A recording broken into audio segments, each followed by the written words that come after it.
Howdy folks, this is the Command Line Vulpine here, and welcome back to Let's Play Cataclysm Dark Days Ahead Point G, where we are still doing the post-commentary because of the disaster of 4 episodes getting recorded with no audio whatsoever. So we're doing it in post. I happen to notice on our path here, there's a radio tower. It's pretty far away, but if we could get to it, that would give us a great view of the world if we could still climb it. It could be that they've changed how the radio towers are set up, so it's not easy to climb anymore. I don't know. Anyway, we move along from our abandoned evac shelter. Let's see, how did we... Oh yeah, we need to set this up so it's a little bit faster video here. Playback speed faster. I think that's the arrow key, right? Skips 10 seconds, which is a little bit too many, but that's what we've got. We take a walk through the forest, and then we arrive at this building here. It's called like a sugar house for some reason. It's a very strange name. I didn't know if it may be a drug thing or something, but no, I think it's just like, I guess it's where they make like maple syrup or something, but it also seems like it's like a place people would go to eat. We'll see that as we get in here. Dropping all my stuff because there's a bunch of running zombies around this building for some reason. Take a look at my pockets again because I would love to make it so these pockets only hold the things I always want to have on me, and so everything else just goes in the backpack. But it's hard to teach an old dog new tricks. I don't know how to do it. I'm also concerned that if I set it up for the jeans, I'll have to set it up next time I get a new pair of pants because we still need cargo pants. I'm trying to get the running zombies stuck in the bush, but it's really hard to get them to go on the right tile. It's like they know not to do it. I don't think they actually know. I think it's just like the way pathfinding works is they take the quickest path, and it's quicker for them to go around the bush than step into it. Anyway. They're not too much of a fight either way. Pick my stuff up once again. Take a look at them. We have a demonetizable item in his inventory. I read another flyer. Not going to reread these flyers, unfortunately. That is the biggest sacrifice of all of this. There is a giant wasp sitting in that tile there, so I'm trying to avoid it, but it also seems like it's stuck. It doesn't seem to know what's going on. There's just a bunch of fruit pancakes and stuff laying around, fruit waffles, maple syrup, maple pies. That's what I'm like, what is this place? I've never heard of a sugar house, especially not in the form of like actually being about sugar and not being like cocaine or something. It feels to me like it might be like a Canadian thing or something. I don't know. It shouldn't be a Canadian thing because it's supposed to be Rhode Island, but maybe it's a northeastern thing. Anyway, steal a bunch of food. Look around on that table, see if there's anything worth going over there and being near this bee about. It's a wasp, actually. Just go around the outside to avoid it. And yeah, there's maple trees with sap set up here, which is interesting. Found a hand drill, which might be useful. And there's a bunch of steel drums full of maple syrup. These are like 200-liter drums filled with maple syrup. It's absolutely insane. And then there's even more up on these shelves over here.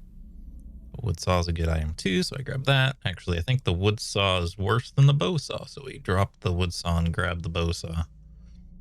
Compare them here, actually. Pretty similar. Actually, it might have been the other way around, that the wood saw is better. No, I grabbed the bow saw, so it must have been better. Anyway, that's going to be a good building to go back to once we need like large storage containers for our vehicles and stuff. Even one immediately might be good for just clean water and dirty water, but without a vehicle, there is no getting that back home. If we can find just like a fuel container, we can put it in we can get diesel, and then we can put it in that whatever it's called. For some reason I want to say locomotive, but that's not right. Limousine. About the same number of characters there. Oh, actually, that's a jerry can full of... Well, I gotta remember that, actually. I forgot about that. There's a jerry can on that truck full of diesel. Except I don't think the limousine uses diesel. Oh yeah, I step into this evac shelter and this guy's like, don't come any closer. Like, what the hell? Don't kill me, please. But no, he's not dangerous. But I've never seen this before where you can just walk into a shelter and there'll be a person in there. That is new. Other than like the static NPC that you can start with in your starting location. But this is not him. He wants us to gather cattail stalks to make cattail jelly.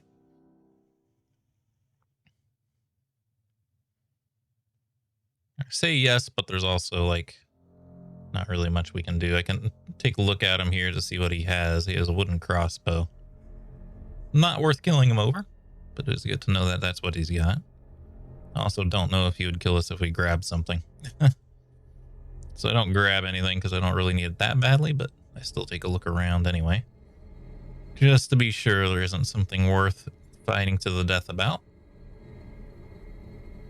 I guess I do grab those rations. I guess I assume that he can't, he won't know if we take something down here. Sort of detail that you would hope Cataclysm has, but also the sort of detail that I would also assume that it doesn't have. Anyway, he gave us a duffel bag. I just drop it there so we can grab it and do the quest later if we need to. We're getting really low on carrying capacity. I've grabbed a lot of things.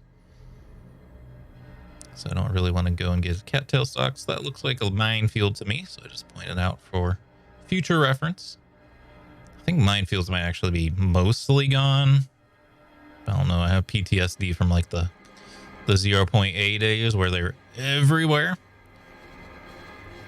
That any amount of suspicious ground I don't trust. Like, I think it's just a big pit dug in the ground, but I just always assume they're minefields. Even though I haven't seen a minefield in this game probably since like Point C. Anyway, we finally made it to the town we're looking for. Deep River. Now we gotta start thwapping some zombies here. Eventually. Not exactly sure what I'm doing over here. I guess they're coming? No. I don't know what I'm doing there. I might have just pressed the wrong arrow key. There we go. Finally got a tough zombie, and there's this gosh darn mosquito trying to get us.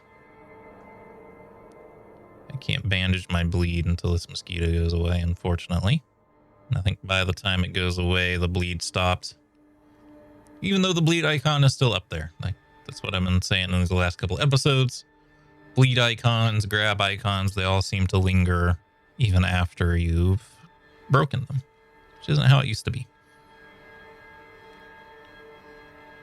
Tough zombie, get him stuck in the water. Get a bunch of critical hits on him. Don't know what was in those paper wrappers. Chewing gum, I guess. It's weird. Sometimes we can see through paper wrappers and sometimes we can't. I don't really know what causes that. Grab all my stuff. That's a lot of stuff. Grab this leather duster so we have extra leather to cut up later. Slowly make my way into town, dropping our backpack for every fight. Unfortunately, there's a lot of zombies.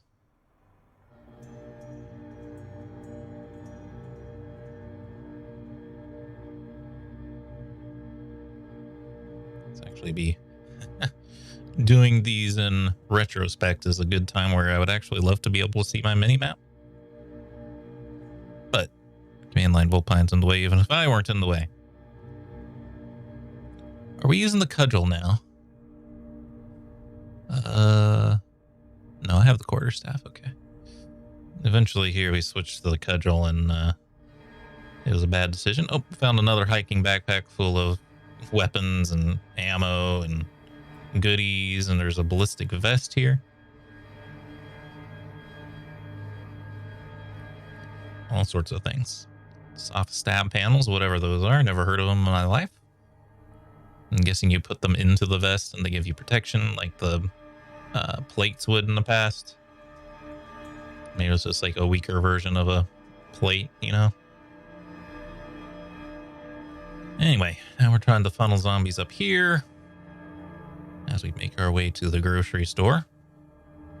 It's a little difficult, though. I think there's a huge group of zombies fighting a grocery store bot, and that's what I am trying to avoid here. Oh, geez. And then a tough zombie Kool-Aid man through the wall there. Scared the bejesus out of me. I think I was still carrying my gear, too, which is how he got his hands on me there. Yeah, see, there's the grocery bot getting attacked by tens of thousands of zombies. And there's our grocery store that has a bunch of sandbags in front of it, which we'll get to later. But for now, kite another zombie. The bush breaks, so I move forward because I want him stuck on a bush to fight him. Fat zombie. Child zombie. Regular old-fashioned zombie. Being a little bit more brave about standing my ground and fighting instead of luring things. As we get stronger here, grab some loot off of them. I think the horde of zombies fighting the grocery bot is getting closer. I think the grocery bot is basically impenetrable to the zombies. Yeah, a couple of zombies coming here. I ran into this house to be safe, because I aggroed quite a few that time. There's an Among Us. Oh, Mogus. Hold on. 1 second, 1 second. I know I got it. I know I've got it. What would I call netcall? Yeah. Mogus. Oh, Mogus. Anyway. Another tough zombie. Almost gets me. But I got him. That pile of loot's getting very big and hard to look through. Giant zombie in the pool. Swimmer zombie. She drifted quite away from the pool area.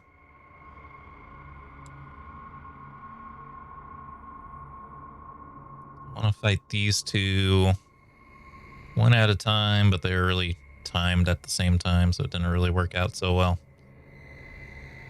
Getting slightly impatient, so I'm doing things that the Jedi would not teach you here. By attracting a few too many zombies at once. I'm just fighting them on flat ground instead of luring them into something. Going right is dangerous here because the big zombie pile is to our right.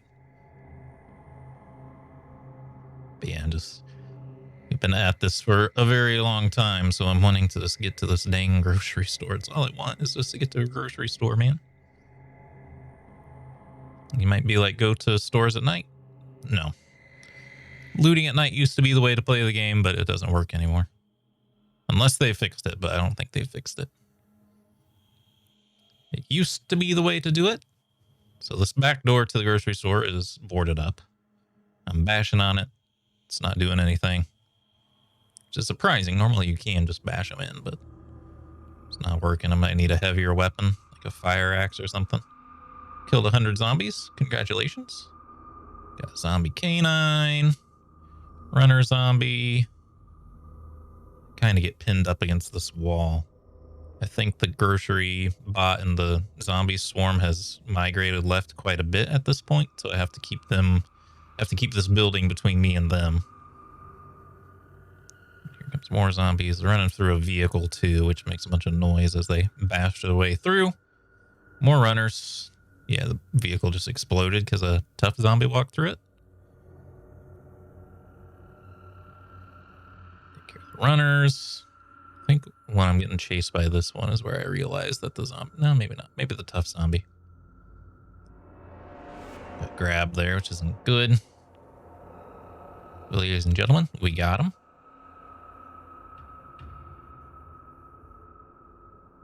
Don't know what I'm... I put the MP3 player in because our mood's going down. Or I use the smartphone as MP3 player. Go back to crouch because I'm just trying to skirt around this building. No doors on this side of the building.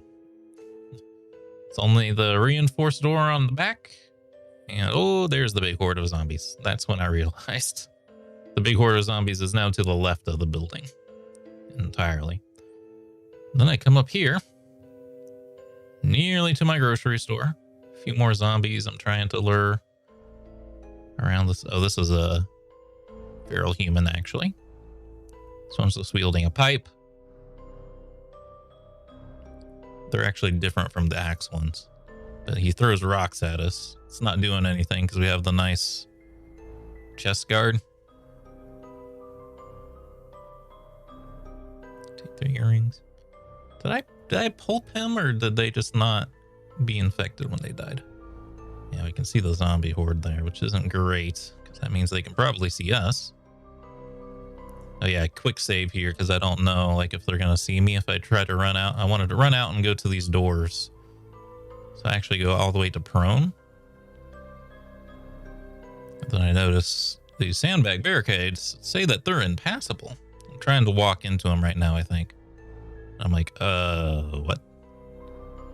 Impassable? Well, what am I supposed to do?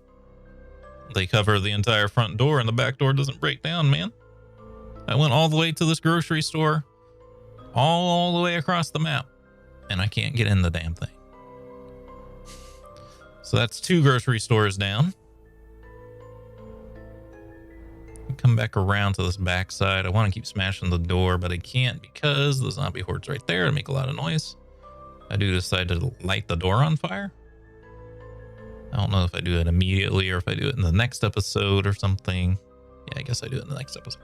I light the door on fire to see if that'll work, but I also don't stick around to see if it does work. Anyway, that's it for that episode. I hope you all enjoyed. One more of these weird post-commentary ones, and then we're back on track. If you did, remember to hit the like button, keep the conversation going in the comments, and subscribe if you would like to see more. And until next time, I hope you have a good day.